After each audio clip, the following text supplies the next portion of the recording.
¿Cómo están, estimados y estimadas? Hoy veremos un caso clínico de la fisiopatología de la diabetes mellitus. Mi nombre es Miguel Ángel Veloso y soy su profesor de fisiopatología. En primer lugar, vamos a analizar la historia clínica de este caso clínico, ver las manifestaciones que presentan, los antecedentes mórbidos que siempre son relevantes en los pacientes, la historia actual por la cual consulta el paciente, para hacer un, un diagnóstico de acuerdo a las manifestaciones clínicas que presenta.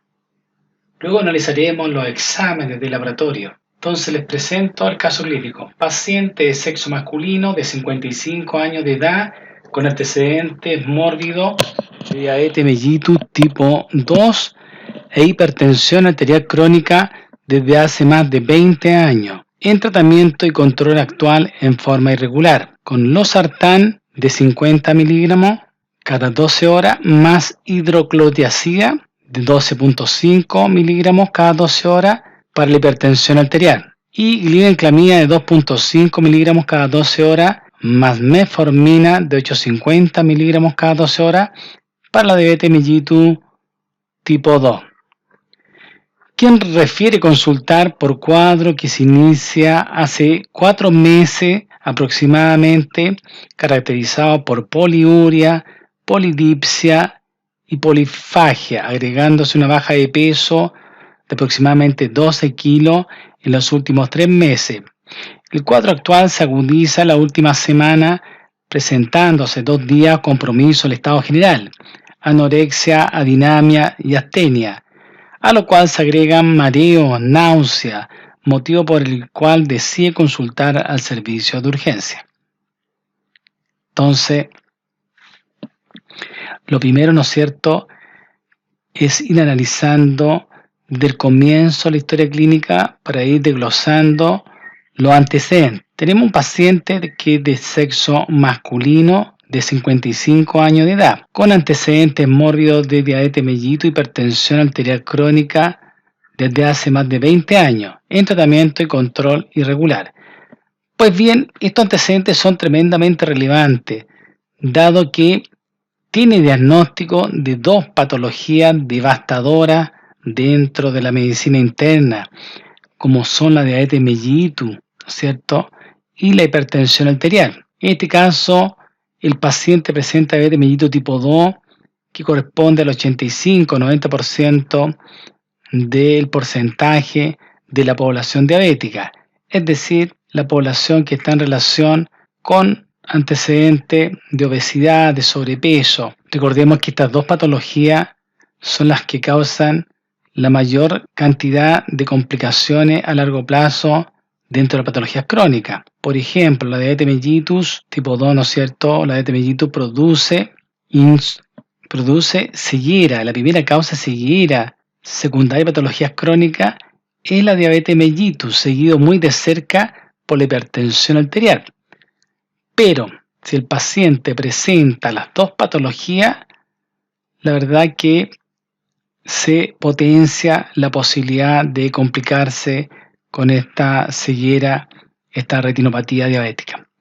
¿Okay? Además, les recuerdo que la primera causa de insuficiencia renal crónica en Chile y en los países desarrollados es debido a diabetes mellitus, seguido por la hipertensión arterial crónica. Por lo tanto, es relevante los antecedentes del paciente. Son muy relevantes. ¿Ok? ¿Por qué? Porque podemos extrapolar daños como los que estamos diciendo. Podemos extrapolar daños desde el punto de vista de la arteriosclerosis. Recordemos que la hipertensión arterial crónica más la diabetes aceleran la progresión de la enfermedad de las arterias, haciendo, ¿no es cierto?, que hoy se ocluyan precozmente grandes arterias, medianas arterias y pequeñas arterias, llevando, ¿no es cierto?, a las complicaciones que estamos nombrando hace un rato. ¿Ok? Por lo tanto, sin pedir ningún examen, el hecho de tener estos antecedentes este paciente y además de tener el dato el dato, ¿no es cierto?, que su diagnóstico corresponde a una data de 20 años atrás. Por lo tanto, uno extrapola daño de todas maneras a este paciente. ¿Por qué? Porque el paciente además refiere un tratamiento y control irregular de sus patologías. Si bien es cierto, estamos viendo que la indicación de los medicamentos como el losartán de 50 miligramos cada 12 horas más hidroclorotiazida de 12.5 miligramos cada 12 horas para su hipertensión están en una posología adecuada siempre y cuando el paciente vaya cumpliendo, ¿no es cierto?, las indicaciones y adherencia al tratamiento. ¿Ok? Lo mismo pasa con la glibenclamida de 2.5 miligramos cada 12 horas y la metformina de 850 miligramos cada 12 horas para su diabetes. Están perfectamente indicadas, pero hay que ver cómo está su glicemia, ¿de acuerdo? Si es capaz este tratamiento medicamentoso, tanto para la diabetes como la hipertensión, si son capaces de yugular, de controlar las cifras elevadas de sus respectivas patologías. El losartán, le recuerdo que es un antagonista de los receptores ARA2, un antagonista competitivo, ¿de acuerdo?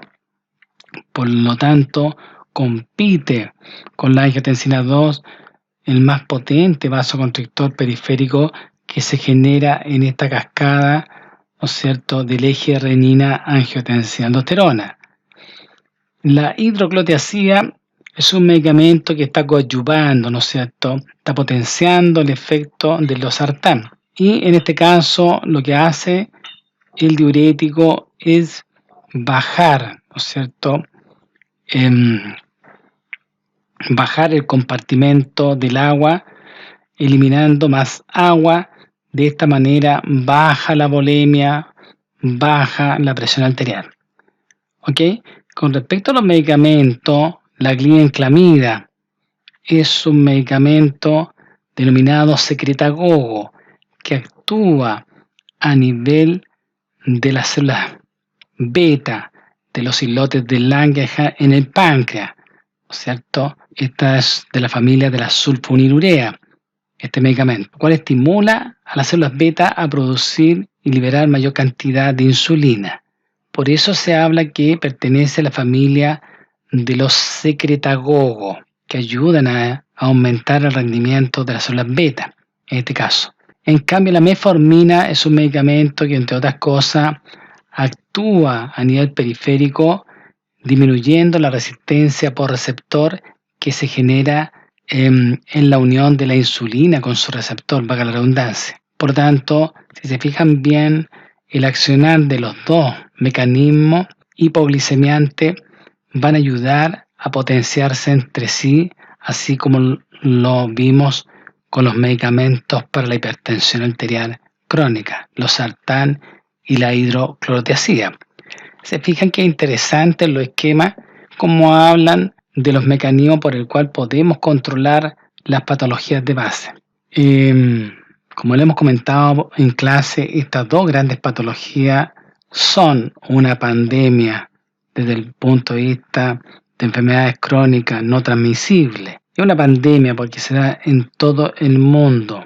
En todo el mundo van a aumentar la mortalidad por estas patologías, por sus complicaciones y acortando la vida media, ¿no es cierto?, la expectativa de vida de la población en general, cuando estos cuadros no tienen ningún control metabólico con sus respectivos tratamientos. Eso es lo que va a llevar a estas muertes prematuras, a estas complicaciones devastadoras que se producen en estos pacientes, que lo vamos a discutir más adelante también. Entonces, vemos que el paciente presenta estos antecedentes, pero además el paciente refiere presentar un cuadro que se inició hace 4 meses atrás, caracterizados por poliuria, polidipsia y polifagia.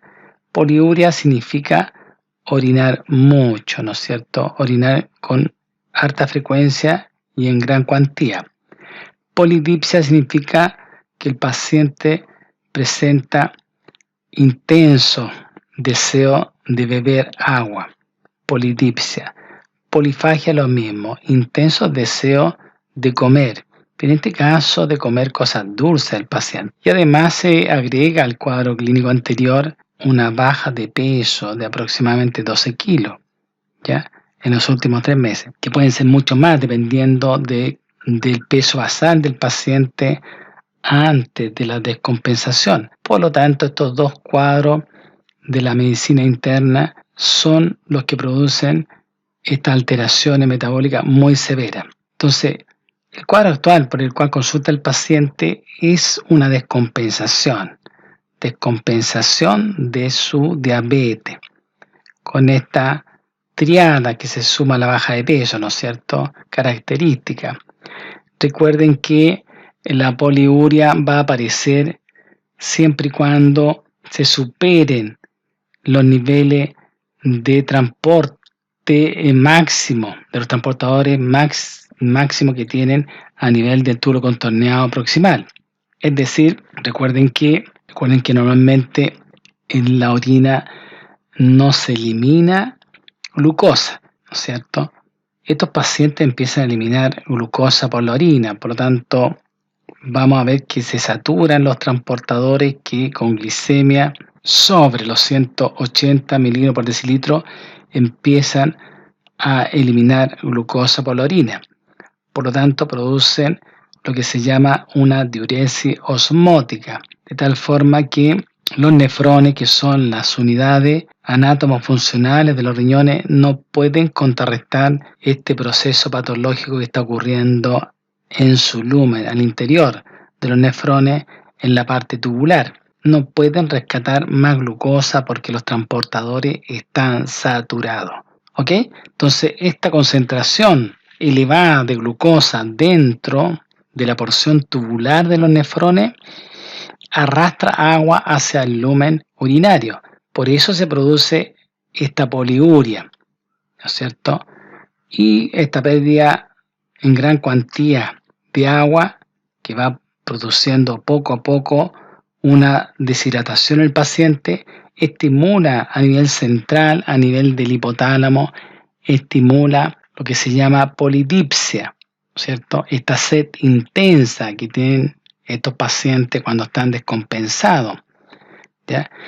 Que los lleva a consumir grandes cantidades de volumen de agua, ¿ya? Porque están perdiendo litros de agua y por lo tanto ingieren litros de agua para compensar en esta pelea que está desatando entre la patología y el cuerpo del paciente, en esta lucha, ¿no es cierto?, que está estableciendo que va a llevar a descompensar finalmente al paciente. La polifagia, acuérdense que este paciente tiene un problema grave, tiene una hiperglicemia, es decir, tiene una concentración elevada de glucosa dentro del territorio intravascular, pero su problema grave es que no puede disponer de la glicemia, del azúcar, de este combustible, que es el principal combustible desde el punto de vista metabólico a nivel celular. Por tanto, significa que el paciente literalmente está en un ayuno metabólico, está en un ayuno, está en un sufrimiento metabólico por este ayuno prolongado. ¿Me siguen? De tal forma que el paciente siente la necesidad de comer cosas dulces porque la glucosa no está ingresando o está ingresando en baja cantidad. Y debido a esto, además, el tipo de paciente que en general se produce este cuadro de larga evolución, aquí estamos hablando de 3 meses, 4 meses, es un paciente diabético tipo 2, es decir, un paciente que está relacionado estadísticamente a la obesidad en sus diferentes grados, ¿ok? Por tanto, este paciente tiene cantidades de grasa que empieza a utilizar como combustible y se empieza a consumir la cantidad de este combustible que tiene este paciente diabético tipo 2 y además se estimula la gluconeogénesis, es decir, la formación de nueva glucosa, especialmente para ser llevada a territorio del sistema nervioso central. ¿De acuerdo? Recuerden que las neuronas son tremendamente caprichosas en el sentido funcional de solamente a sentir, ¿no es cierto?, como combustible a la glucosa y no a los cuerpos cetónicos, por ejemplo, en muy baja cantidad. De tal forma que el oxígeno y la glucosa son tremendamente importantes en el funcionamiento a nivel celular en el sistema nervioso central. Por lo tanto, carencia de cualquiera de los dos va a producir alteración en el funcionamiento del sistema nervioso, y resulta que el sistema nervioso comanda y mantiene la integridad, la coordinación entre todo el aparato y sistema, sin lo cual es imposible mantener la homeostasis. Me siguen que es tremendamente importante ir integrando conocimiento y conociendo este cuadro clínico. Acá en la historia refiere que en el último tiempo, ¿no es cierto?, se agudiza en la última semana presentando mayor compromiso a estado general. El paciente ya empieza a sentir anorexia, adinamia, astenia. Anorexia es que no le da apetito para comer. Recuerden que la anorexia siempre es una manifestación subjetiva, ¿no es cierto?, un síntoma de gravedad en cualquier patología. Un paciente que deja de ingerir alimento que no puede apropiarse y asimilarlo por su propio medio, se nos viene en caída libre desde el punto de vista metabólico, ¿ok? Por eso la premisa máxima: paciente que come no muere, pero paciente que no está comiendo, no se está alimentando, se nos empieza a comprometer rápidamente. Por eso es importante que dentro del compromiso de estado general, lo más llamativo siempre va a ser la anorexia. Adinamia, falta de fuerza, se entiende, no hay combustible en este momento disponible en forma general. Y tenemos lo que se llama astenia, este desasosiego mental, este cansancio mental, la astenia. Todo producto de la falta de energía, producto de la integración de la glucosa a nivel intracelular. Te fijas lo importante que es la glucosa en el funcionamiento de los diferentes aparatos y sistemas, y sobre todo en el funcionamiento de las neuronas. ¿Ok? Esta es la historia de nuestro paciente. En los exámenes, vamos a ver que dentro de los exámenes tenemos los signos vitales que pertenecen al examen, ¿no es cierto?, físico general, los signos vitales. Entonces vamos a ver cómo están los signos vitales de nuestro paciente. Nuestro paciente presenta una presión elevada, 160 la sistólica y 100 la diastólica. Ya dijimos en clase que por las nuevas normas de la AJA, ¿no es cierto?, 2017, la presión arterial tope es de 130, ¿no es cierto? Sobre 130 hablamos de hipertensión arterial. En cambio, la cifra diastólica es de 80. Sobre 80 hablamos de hipertensión arterial. Y ¿no es cierto? Por lo tanto, este paciente sabemos que es hipertenso y está teniendo esta presión moderada a severamente elevada. ¿Ok? Frecuencia cardíaca de 110 latidos por minuto. Recordar que la frecuencia cardíaca fluctúa entre 60 y 100 latidos por minuto, por lo tanto está elevada la frecuencia cardíaca.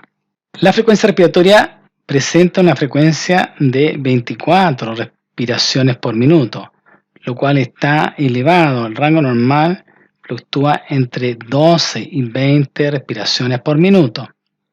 La temperatura axilar, ¿no es cierto?, presenta una temperatura de 36.5, que es una temperatura bastante aceptable, bastante buena en el rango normal. El examen físico, siempre va a ser importante saber el IMC del paciente, el índice de masa corporal. Para ello tenemos que tener como antecedente la talla, la estatura del paciente. Aquí tenemos un paciente de 1,68 m que está pesando 90 kilos. Entonces, la pregunta del millón es: ¿cuál es el IMC de este paciente? Entonces, el IMC es el peso dividido por la estatura al cuadrado. ¿Ok? Eso nos va a arrojar su IMC. Este paciente tiene un IMC, que recién lo calculé, de 31.2. Es decir, según la Organización Mundial de la Salud, está con una obesidad grado 1. ¿Ok? Por tanto, tenemos esta condición del paciente que pese a haber perdido 12 kilos, sigue estando con un gran peso corporal. Por lo tanto, nos habla de cuánto peso más o menos pudo haber tenido este paciente antes de empezar la descompensación diabética. La gran mayoría de los pacientes no se está pesando todos los días, por lo tanto son estimaciones, pero sabemos que las caídas de peso son espectacularmente elevadas en este tipo de descompensación de la diabetes mellitus tipo 2. ¿Me siguen? Acá tenemos el examen de la piel y mucosa. El turgor está disminuido. El turgor habla de la hidratación que tiene el paciente. Este es un paciente que está francamente deshidratado porque está con mucha frecuencia urinaria y en gran cuantía. Presenta palidez el paciente, que puede ser por la vasoconstricción que va a tener este paciente con esta gran deshidratación, y lo otro que hay que descartar que no tenga una anemia, dado que el paciente presenta antecedentes mórbidos de diabetes e hipertensión arterial que afectan a los riñones. Recordar que los riñones producen la hormona más importante que estimula al tejido hematopoyético, como es la eritropoyetina, ¿no es cierto? Entonces el riñón fabrica esta hormona que hace que se sinteticen y se mantengan estable la cantidad de glóbulos rojos sanguíneos. ¿Me siguen? El examen pulmonar arroja que el murmullo pulmonar está positivo, ¿no es cierto? Está presente sin ruidos agregados. Está normal el examen pulmonar en el fondo. El examen cardíaco nos dice que está con un ritmo regular 2 tiempos, con una frecuencia cardíaca que ya sabemos que está elevada, 110 latidos por minuto. ¿Ok? El resto del examen está normal del corazón. Pulso periférico, que es siempre importante en el paciente diabético, paciente hipertenso, dado que en ello se va a acelerar la macroangiopatía, ¿no es cierto?, producto de la arteriosclerosis. Es decir, que se vayan ocluyendo, se vayan tapando precozmente en el tiempo las arterias. Es por eso que ustedes van a ver que en el examen físico es de suma importancia el poder realizar y tomar los pulsos periféricos. Anatomía aquí importante, ¿no es cierto? El pulso en la arteria femoral, acá tiene 3 cruces, está muy bueno el pulso, muy intenso. La arteria poplitea presenta también 3 cruces en su palpación. La arteria tibial posterior presenta 2 cruces, está más disminuida la intensidad de la percepción del pulso. Y a nivel de la región del antepié, ¿no es cierto?, va pasando la arteria dorsal del pie o arteria pedia, ¿no es cierto? Y aquí se toma el pulso pedio, el cual está apenas perceptible, ¿no es cierto? Una cruz. Entonces, eso no es tan bueno, porque sabemos que ya tiene repercusión desde el punto de vista vascular periférico, que no es menor el dato, dado que este paciente en un futuro próximo pudiera sufrir alguna amputación de su ortejo, del pie, de la extremidad completa, etc. Por eso es muy importante la evolución de la arteriosclerosis en los pacientes diabéticos hipertensos. Sabemos que en la población hay un gran porcentaje, pero son los menos los que se complican en forma severa. Pero hay que hacer el diagnóstico en estos pacientes que sí pueden estar dentro de este grupo. El examen del abdomen es un abdomen blando, depresible e indoloro, que es lo normal dentro del examen físico del abdomen. Ruidos hidroaéreos positivos, ¿cierto?, que también es normal. No se palpan masa. Ascitis negativo. Examen neurológico, el paciente se presenta consciente, orientado en tiempo y espacio. Resultados de las pruebas de laboratorio. Fíjense que tenemos resultados del hemograma que muestra que el recuento de glóbulos rojos está disminuido. ¿Ok? El hematocrito es de 33%, que más o menos refleja una hemoglobina de 11 gramos por decilitro. Recuerden que el hematocrito dividido por 3 nos da la cantidad de hemoglobina. Y al revés, ¿no es cierto? Teniendo la concentración de hemoglobina, ¿no es cierto? Gramos por decilitro, podemos multiplicarlo por 3 y obtener el hematocrito y viceversa. Por eso es importante tener esa relación en mente. La más de las veces no es tan exacta en los pacientes cuando se hace en forma rutinaria, habitual, dado que el paciente, en el paciente que estamos viendo en este minuto, él está con una poliuria, ¿no es cierto?, muy importante, por lo tanto debe tener algún grado de deshidratación. Y a veces la deshidratación hace que las cantidades, ¿no es cierto?, en este caso de hemoglobina, pudiera percibirse, ¿no es cierto?, que está en mayor cuantía por la deshidratación. ¿Ok? Que no es menor el dato. Recuento de plaquetas de 300. Recordad que las plaquetas fluctúan entre 150.000 y 350.000 plaquetas por ml. ¿Ok? Recuento de glóbulos blancos. Los glóbulos blancos, este paciente tiene 9.000 glóbulos blancos por ml. ¿Ya? Recordar que en rango normal fluctúa entre 4 a 10.000 a 11.000, inclusive en algunos casos en algunos laboratorios. ¿Ok? La fórmula, ¿no es cierto?, está apropiada, la fórmula 65% de polimorfos nucleares y un 35% de mononucleares. ¿Ok? La velocidad de cimentación ahora también está tranquila, tiene 10 milímetros a la hora. Lo normal puede ser hasta 15, depende del laboratorio. Además se le tomó la PCR, proteína C reactiva, que es una proteína de fase aguda de la inflamación, ¿ok? Para ver si está cursando en este momento con algún proceso infeccioso, ¿no es cierto? Por tanto, se cuantificó en 3 miligramos por decilitro, que está dentro del rango normal. La glicemia, fíjense que la glicemia está muy elevada, tiene 550 miligramos por decilitro. Recordar que la glicemia en forma normal fluctúa entre 70 y 100.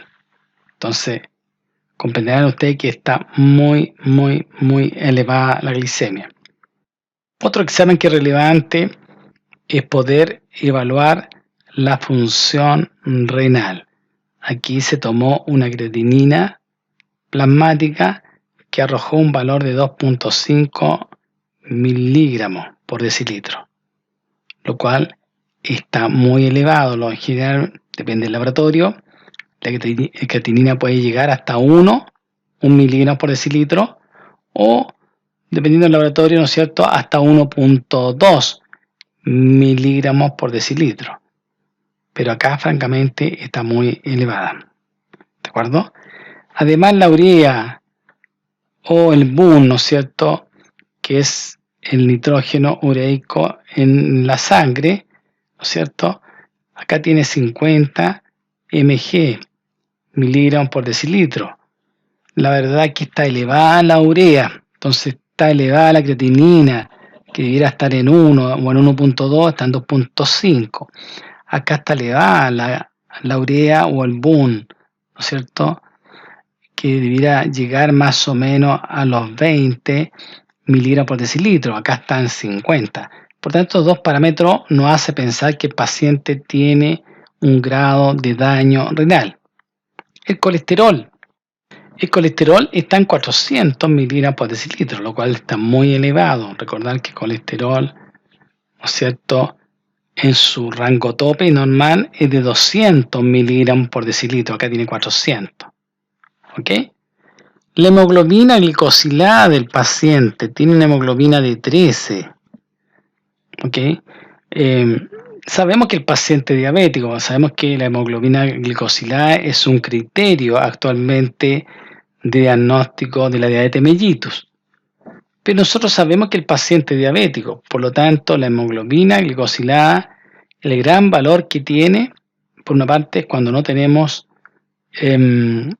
la posibilidad de tomar exámenes a toda la población, ¿no es cierto?, en forma seguida, a veces no hay un seguimiento de la hemoglobina glicosilada, lo que se traduce en esta elevada porcentaje, se traduce que todas las proteínas del cuerpo están sometidas a esta hiperglicemia, que a la postre le van a causar alteraciones, ¿no es cierto? Recordemos que dentro de la patogenia de la diabetes mellitus tipo 2 está la glicosilación no enzimática de proteína, lo que trae que se unan grandes cantidades de aminoácidos, ¿no es cierto?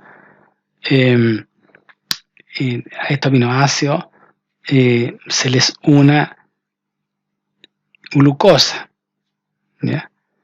Por eso la hemoglobina glicosilada elevada nos está diciendo además que el paciente es crónico, cuando no tenemos el dato.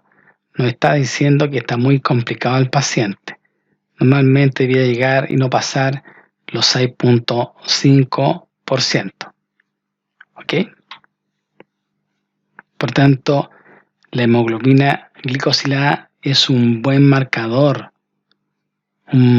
metabólico para rastrear el comportamiento de la población diabética.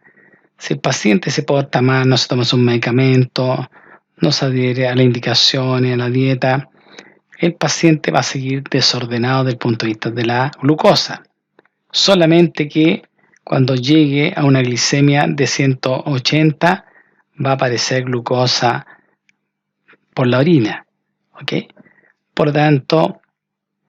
lo tanto, la hemoglobina glicosilada nos está hablando de daño crónico, que no es bueno. 13 es muy, muy elevado, 14 es muy elevado. Hablan del pronóstico de los pacientes, hablan de las complicaciones de los pacientes. ¿Ok? Nos traduce lamentablemente en esa instancia. De tal forma que la hemoglobina glicosilada es un marcador crónico de daño multiorgánico, multisistémico, silente, silencioso, ¿ok? Que algún día le va a hacer falta estar en mejores condiciones. Exámenes, pruebas hepáticas. Fíjense que tenemos acá un perfil hepático que se llama, la albúmina está con 4 gramos por decilitro, lo normal es entre 3.5 y 4.5 gramos por decilitro. ¿De acuerdo? Lo mismo está con las proteínas totales. Acá tenemos 7 el valor, 7 gramos por decilitro, y el rango normal fluctúa entre 6 y 8 gramos por decilitro. Los marcadores enzimáticos propios de la función hepática se encuentran tranquilos. 50 unidades internacionales por litro para un rango entre 35 y 50. También tenemos el otro marcador, ¿cierto?, enzimático que tiene el hígado, que es la GOT, que presenta en este caso 40 unidades internacionales por litro, que lo normal fluctúa entre 35 y 45. Esto quiere decir que el hígado está muy tranquilo desde el punto de vista metabólico, ¿ok? Que es importante. La GGT, ¿no es cierto?, que es un marcador también que nos traduce función hepática, sobre todo cuando el paciente ha bebido alcohol. 40 unidades internacionales por litro. Lo normal entre 5 a 60 unidades internacionales por litro. ¿Ok? La bilirrubina. Fíjense que la bilirrubina tiene el paciente 1 miligramo por decilitro. Lo normal acá está como N, el normal para este laboratorio es 1.2 miligramos por decilitro. ¿Ok? La proporción de bilirrubina directa en la normalidad es de 0,3 miligramos por decilitro. ¿No es cierto?, el porcentaje o la cuantía de bilirrubina indirecta es de 0,7 miligramos por decilitro. Es decir, como un 70% de la bilirrubina indirecta, ¿no es cierto?, está reflejado en este 70%, y el 30% refleja a la bilirrubina directa, ¿no es cierto?, o conjugada. La fosfatasa alcalina, que normalmente fluctúan entre 40 y 130 miligramos por decilitro, acá tiene 80. Lo que nos está diciendo también, nos habla de los procesos obstructivos. Por ejemplo, cuando está obstruida la vía biliar, ¿no es cierto? Ahí van a estar las fosfatasas alcalinas elevadas, ¿ok? El tiempo de protrombina está normal también, que es muy importante. Por lo tanto, los exámenes nos gritan, nos dicen cosas, ¿ok? Siempre. Tenemos otros exámenes acá. En primer lugar, tenemos el clearance de creatinina, que se mide en ml por minuto. Este es el examen, el gold estándar para medir la función renal en las grandes poblaciones, el clearance de creatinina. También podemos pedir el examen de orina de 24 horas para hacer el clearance, ¿no es cierto? Y además nos arroja otra información, puede encontrar proteinuria, ¿ya? En general perdemos muy baja cantidad de aminoácidos, proteína por la orina, ¿ya? Pero no en estas cuantías que estamos viendo, que está arrojando dos cruces, glucosuria, se encuentra azúcar en la orina. Insisto, normalmente la orina no bota azúcar, ¿no es cierto?, al menos que el paciente sea un paciente diabético descompensado, o sea, el debut de una diabetes juvenil o tipo 1. Ok, acá está presentando 3 cruces, gran cantidad de glucosa está perdiendo y proteínas también. Por tanto, recuerden que justamente hay una sociedad, una asociación y sociedad entre lo que se presenta con la proteinuria y glucosuria, ¿te fijas? Con respecto al daño renal. ¿Ok? El electrocardiograma, todo paciente debe tener su electrocardiograma de chequeo. Este paciente, por los antecedentes que tiene de diabetes, hipertensión, también hay que ver la posibilidad de que haya tenido un infarto silencioso, de menor cuantía. Fíjense que este paciente presenta hipertrofia ventricular izquierda moderada. Ahora, ¿esto tiene relación con lo que está viviendo el paciente desde el punto de vista funcional? Sí. Recuerden que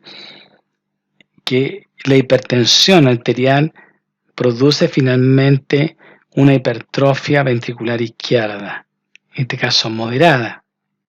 Por eso en todo paciente diabético hipertenso se debe pedir examen de orina, examen de imágenes como el electrocardiograma y además para estudios más específicos del riñón una ecotomografía renal. Una ecotomografía renal, que es un examen bastante asequible, bastante barato y que nos arroja información importante. Fíjense que el riñón derecho, describe aquí el eco renal, tiene un largo de 12 centímetros. En cambio, el riñón izquierdo de 8 centímetros de largo, con disminución del espesor de la corteza y la médula renal. Los electrolitos plasmáticos, el sodio, el cloruro, el potasio, el calcio, el fósforo y otros más. ¿Ok? Entonces vemos que el rango de sodio que presenta el paciente es un poquito elevado. El tope es 145 miliequivalentes y tiene 150. El cloro también se encuentra elevado. Lo normal que fluctúe entre 90 y 110, ¿no es cierto?, miliequivalentes por litro. Pero este paciente presenta 120. O sea, presenta una hipercloremia, una hipernatremia. Y con respecto al potasio también presenta una hipercalemia, porque está elevado el potasio también. Potasio fluctúa entre un rango de 3.5 y 5 miliequivalentes por litro. Acá el paciente presenta 5,5. El calcio, fíjense que el calcio está dentro del rango normal, que fluctúa entre 8.5 y 10.5 miligramos por decilitro. ¿Te fijan? El fósforo tiene 4 miligramos por decilitro, cuyo rango fluctúa entre 2.5 y 4.5 miligramos por decilitro. ¿Ok? Fíjense acá que se solicitó gasometría arterial. ¿Ya? Y esto por la sencilla razón que el pH es regulado por el riñón y pulmón a través del bicarbonato ácido carbónico, CO2. ¿De acuerdo? Entonces tenemos que inevitablemente vamos a tener que pedir una gasometría para ver cómo está el pH, cómo está el bicarbonato en su concentración, cómo están los otros dos parámetros, ¿no es cierto?, que estuvieron gobernando este riñón. ¿Ok? Entonces va a ser importante determinar el pH. Acá el rango pH está en 7.35, está en tope, ¿no es cierto?, bajo de la normalidad. Recuerden que el pH fluctúa entre 7.35 y 7.25. Y aprovechamos de ver la presión parcial de oxígeno, que está bastante buena, 85 milímetros de mercurio, y la presión parcial de CO2 de 40 milímetros de mercurio, que también está dentro del rango. ¿Ok? El bicarbonato, me interesa ver la cantidad de bicarbonato. Tiene 24, normal es que fluctúe entre 22 y 26. ¿De acuerdo? Dentro de la normalidad está la concentración de bicarbonato. El exceso de base está normal. Muy bien. Estas son las preguntas que ustedes deben desarrollar para la prueba, ¿no es cierto?, y para estudio del caso clínico. En relación al caso clínico presentado, discuta y desarrolle en forma grupal las siguientes preguntas. Mencione y comente la o las hipótesis diagnósticas del caso clínico. Fundamente. Generalmente los alumnos, por alguna razón que desconozco, colocan solamente un diagnóstico, lo que está ocurriendo actualmente al paciente, pero sin embargo, cuando le hablen de los antecedentes mórbidos y los nombran en la ficha, usted tiene que poner acá, son parte de los diagnósticos. Y son diagnósticos de patologías crónicas, es decir, patologías que van a estar permanentemente conviviendo con el paciente. ¿Ok? Por eso también este paciente tiene sus diagnósticos de hipertensión arterial crónica, su diagnóstico previo de diabetes mellitus tipo 2, etc. Analice y comente los signos vitales que ya lo hablamos y el índice de masa corporal del paciente. Calcule el clearance del paciente con la fórmula de Crocroft-Gaun y comente su resultado. ¿Ok? Mencione y explique la fisiopatología de las manifestaciones clínicas que presenta el paciente, fundamente. ¿A qué se refiere eso? ¿Por qué el paciente presenta estas manifestaciones de signos y síntomas? ¿Ok? Poliuria, polifagia, polidipsia, baja de peso. ¿A qué se deben? Que yo se los expliqué, pero eso me interesa que desarrollen el día de mañana. Se van a olvidar ustedes, pero si hacen un buen resumen de la historia, de las manifestaciones propias de estos pacientes, van a darse cuenta que son muy patognomónicas, muy clásicas, muy distintivas de esta patología. ¿Ok? Mencione cuáles son los órganos afectados por las patologías de base que presenta el paciente, fundamentalmente. ¿Qué órganos son los que van a estar comprometidos en este paciente? ¿Ok? Acuérdense que hay órganos blancos que son tremendamente agredidos por esta patología, como es el riñón, ¿ya? Como es a nivel de la retinopatía diabética o retinopatía hipertensiva. ¿Ok? Debemos ver también la parte vascular, periférica, la macro, la microangiopatía, la neuropatía periférica, ¿no es cierto? La neuropatía está relacionada con amputaciones, con el pie diabético, etc.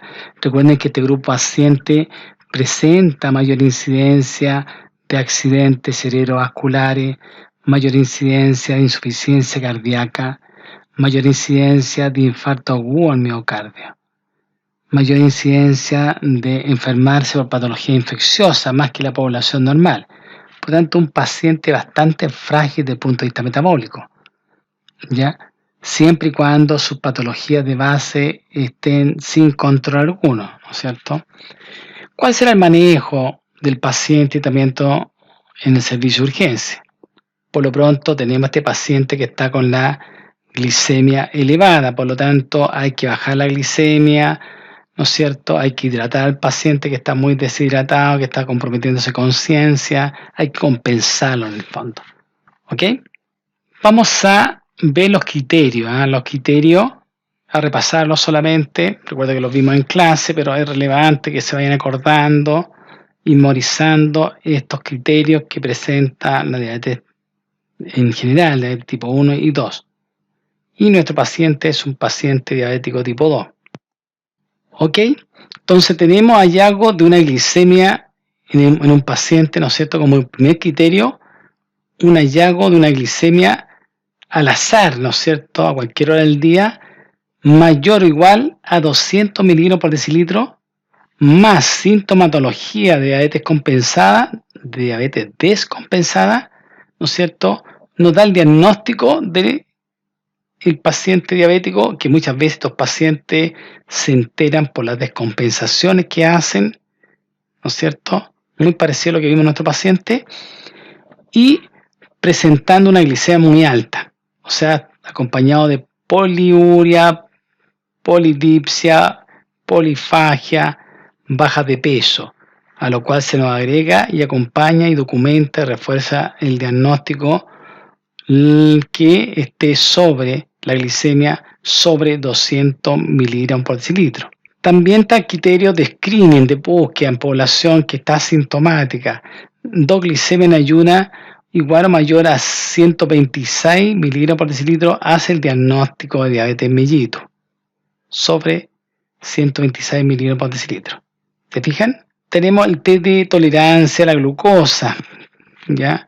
Con glicemias mayor o igual a 200 en un test de tolerancia a la glucosa, miligramos por decilitro.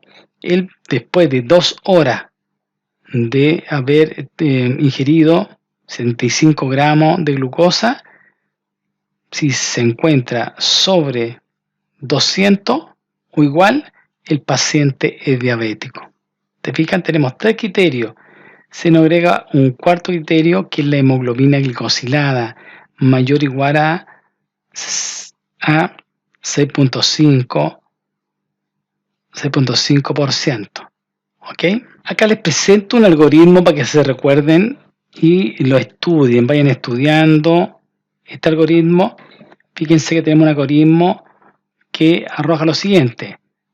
En una glicemia en ayuna, si es menor a 100 miligramos por decilitro, el paciente se encuentra normal. Si la glicemia en ayuna está entre 100 y 125 miligramos por decilitro, se le realiza a este paciente con esta glicemia en ayuna alterada, se le realiza un test de tolerancia a la glucosa. ¿No es cierto? Como dijimos, se hace ingerir 75 gramos de glucosa en un paciente y se mide a las 2 horas. Si está bajo 140, va a tener una glicemia de ayuno alterada, como vimos acá, ¿no es cierto? En cambio, si presenta una glicemia entre 140 y 199 miligramos por decilitro, el paciente presenta una intolerancia a la glucosa. Por otra parte, si tenemos un paciente que supera los 200 miligramos por decilitro, igual o mayor, el paciente es diabético. ¿Ok?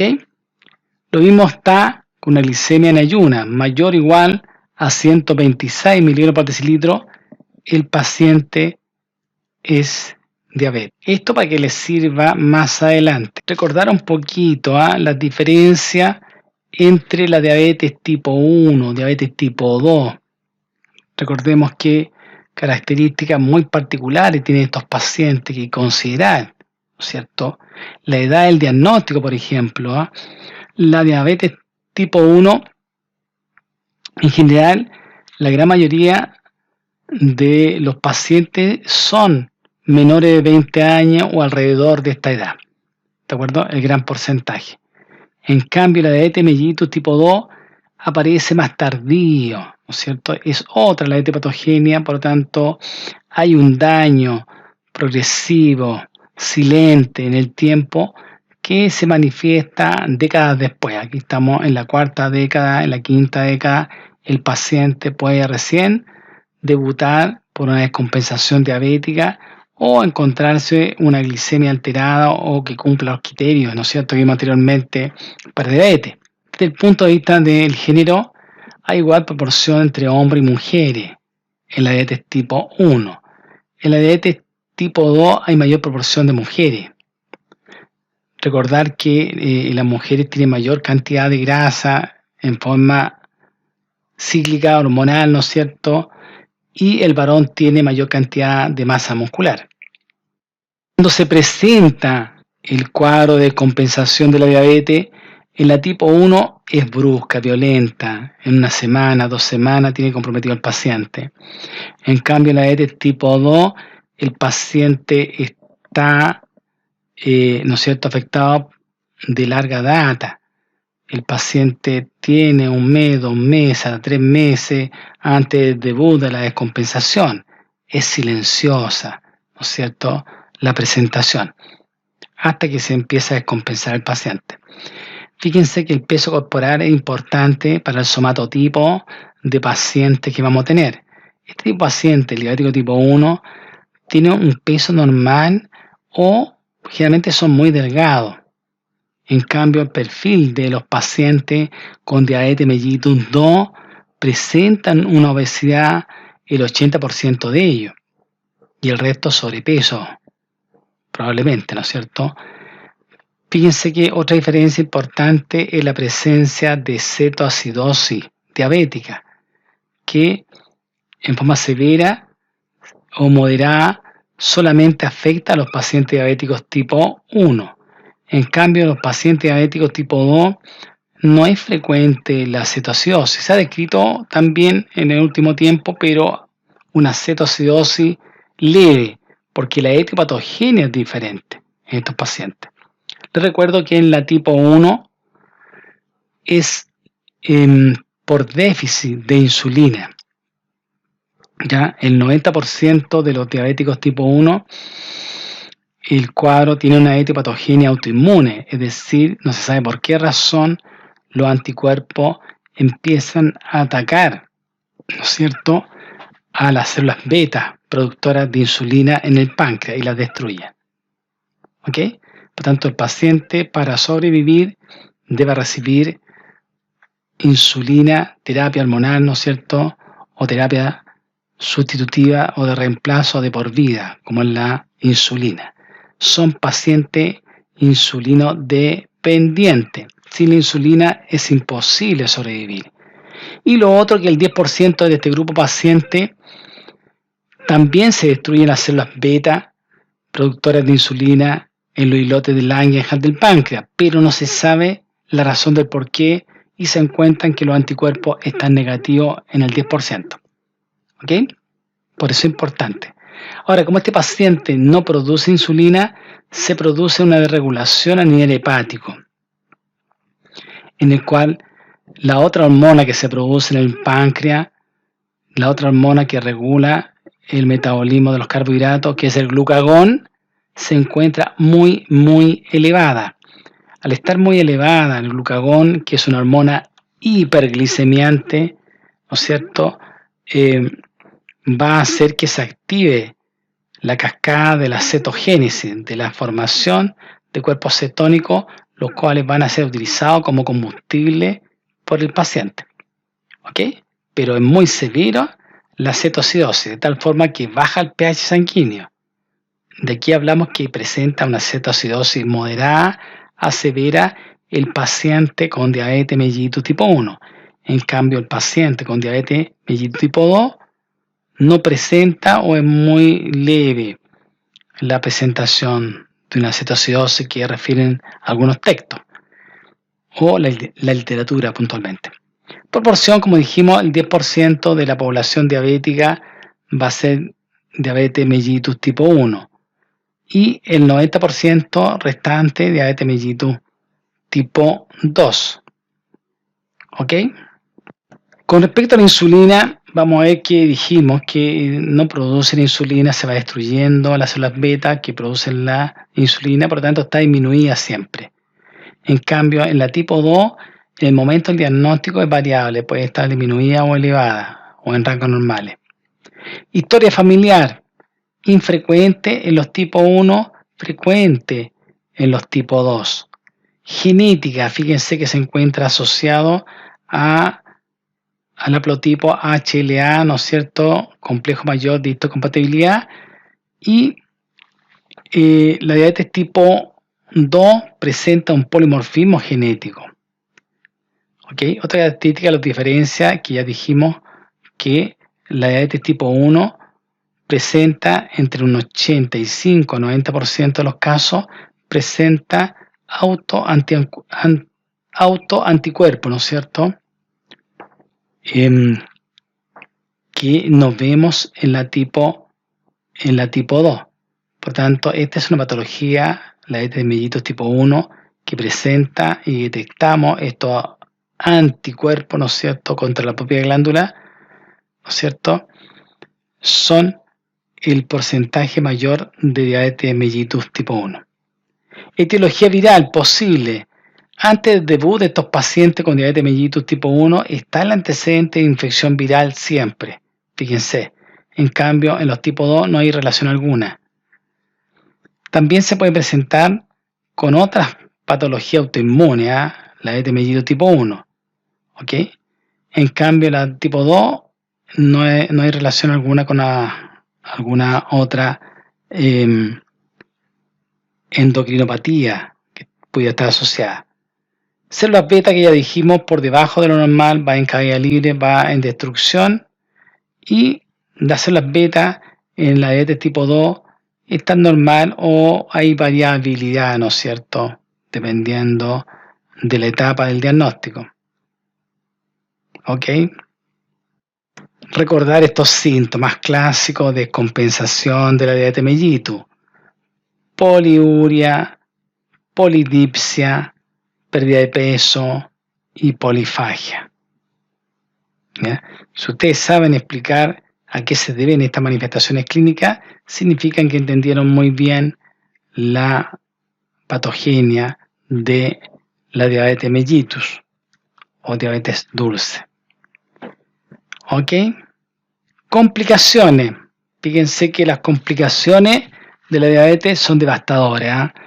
Tenemos complicaciones que afectan la microangiopatía, ¿no es cierto?, que afectan los pequeños vasos, alterando y destruyendo estos pequeños vasos, ocluyéndolos. La famosa microangiopatía de pequeños vasos que vemos en la retinopatía diabética. ¿Ok? También vamos a tener alteraciones de pequeños vasos, patología de pequeños vasos a nivel del riñón, en la nefropatía diabética. ¿Ok?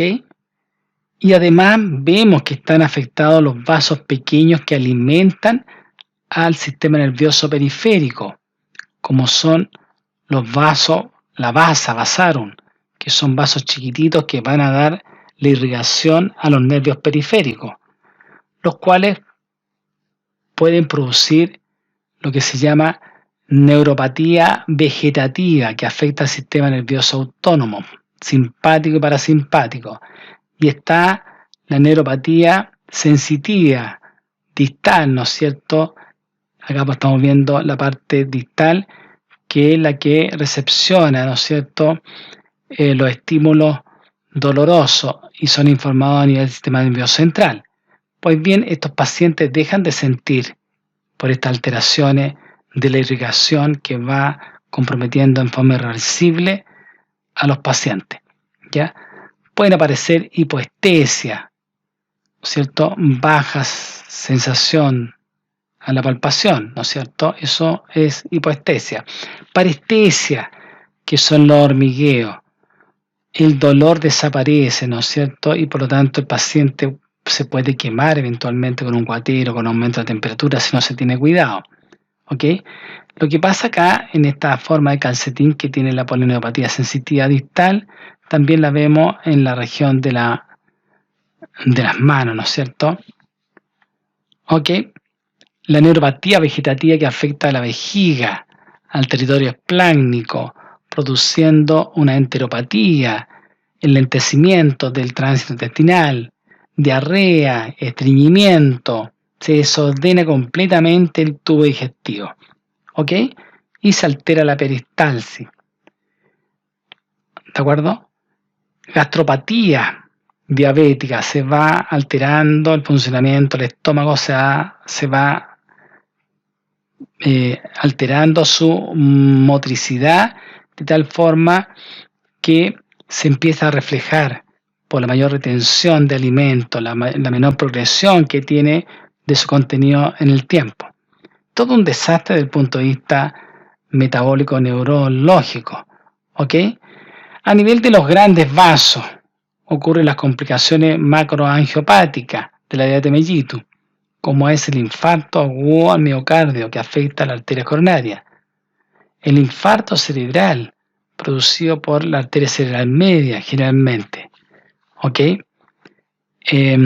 También se va a afectar, ¿no es cierto?, y causar impotencia, claudicación intermitente a nivel de extremidades inferiores, es decir, el paciente realmente no camina nunca, pero un día como aquí se le ocurre caminar 3 cuadras y le aparece un dolor en las pantorrillas, ¿no es cierto? El paciente para y cede el dolor, por eso se llama claudicación intermitente, porque el paciente va claudicando en lapsos de tiempo, ¿ok? Más adelante ¿no es cierto?, nos está diciendo esta claudicación intermitente que están muy tapados los vasos arteriales, que el día menos pensado se pueden tapar completamente y producir necrosis vascular, ¿no es cierto?, aséptica, gangrena en la zona, osteomielitis, infección en los huesos, etc. Además está relacionado con mayor cantidad, como dijimos, de accidentes cerebrovasculares y mayor incidencia de infarto agudo al miocardio. Se dan cuenta que es muy importante poder conocer esta patología tan devastadora de la medicina interna que causa gran mortalidad en la población, que complica diferentes órganos y parénquimas, ¿ok? Vemos acá simbolizado la función del riñón, más o menos la filtración glomerular diaria fluctúan entre los 120 ml por minuto, por eso están 120. ¿Se fijan acá? Entonces tenemos estos 120, que es el tope de máximo, y tenemos hasta 60, lo que se llama un rango normal, bastante tolerable. Es por eso que la filtración renal, ¿no es cierto?, medida por el clearance, ¿no es cierto?, depuración de la sangre de creatinina, nos mide en forma bastante cercana a lo que es la realidad, ¿no es cierto?, de la función, en este caso la función renal, ¿ok? Entonces tenemos que una función con una filtración glomerular renal sobre 60 es normal. Bajo ella vamos en caída libre, ¿no es cierto? Vamos a rango, aquí está silenciosa la baja de la función renal hasta que llega a valores muy críticos de 15 ml por minuto.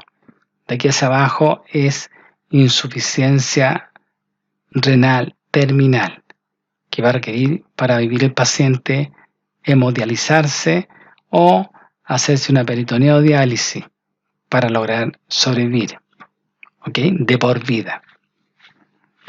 Acá en esta otra imagen aprovechamos de ver fíjense esta curva en la cual vemos acá la creatinina sérica en miligramos por decilitro y en el eje Y, en el eje X, ¿no es cierto?, la velocidad de filtración glomerular. Fíjense que cuando tiene 120, la cantidad de creatinina es muy baja. Fíjense si el paciente tuviera 15 ml por minuto de velocidad de filtración glomerular, es decir, muy baja, muy al límite con la vida, ¿no es cierto? Acá va a presentar el paciente, si extrapolamos, más de 4, ¿no es cierto?, en cantidad acumulada de creatinina. ¿Se fijan? Eso lo quiere decir. Entonces, entre más baja la filtración, más aumenta la creatinina sérica, que acusa disfunción de los riñones. ¿Ok? Tenemos una ecuación que se llama ecuación de Cockcroft-Gaul para calcular la depuración de la creatinina. ¿Se fijan? En el hombre la depuración de creatinina se toma con esta fórmula, ¿no es cierto? La edad está restando a 140 o 140 menos la edad multiplicada por el peso, lo cual va a estar dividido por un factor que es el número 72, que está multiplicado por la creatinina sérica, que está en miligramos por ml, miligramos por ml. ¿Ok? En la mujer es exactamente lo mismo, ¿no es cierto? 140 menos la edad por el peso en kilo, dividido por 72, que está multiplicado por la creatinina en suero, medido en miligramos por ml. Solamente que en este caso lo vamos a multiplicar por 0.85, por la menor cantidad de masa muscular que tiene la mujer y por lo tanto debería tener menor cantidad de creatinina basal en comparación con el hombre. Muchísimas gracias por vuestra atención.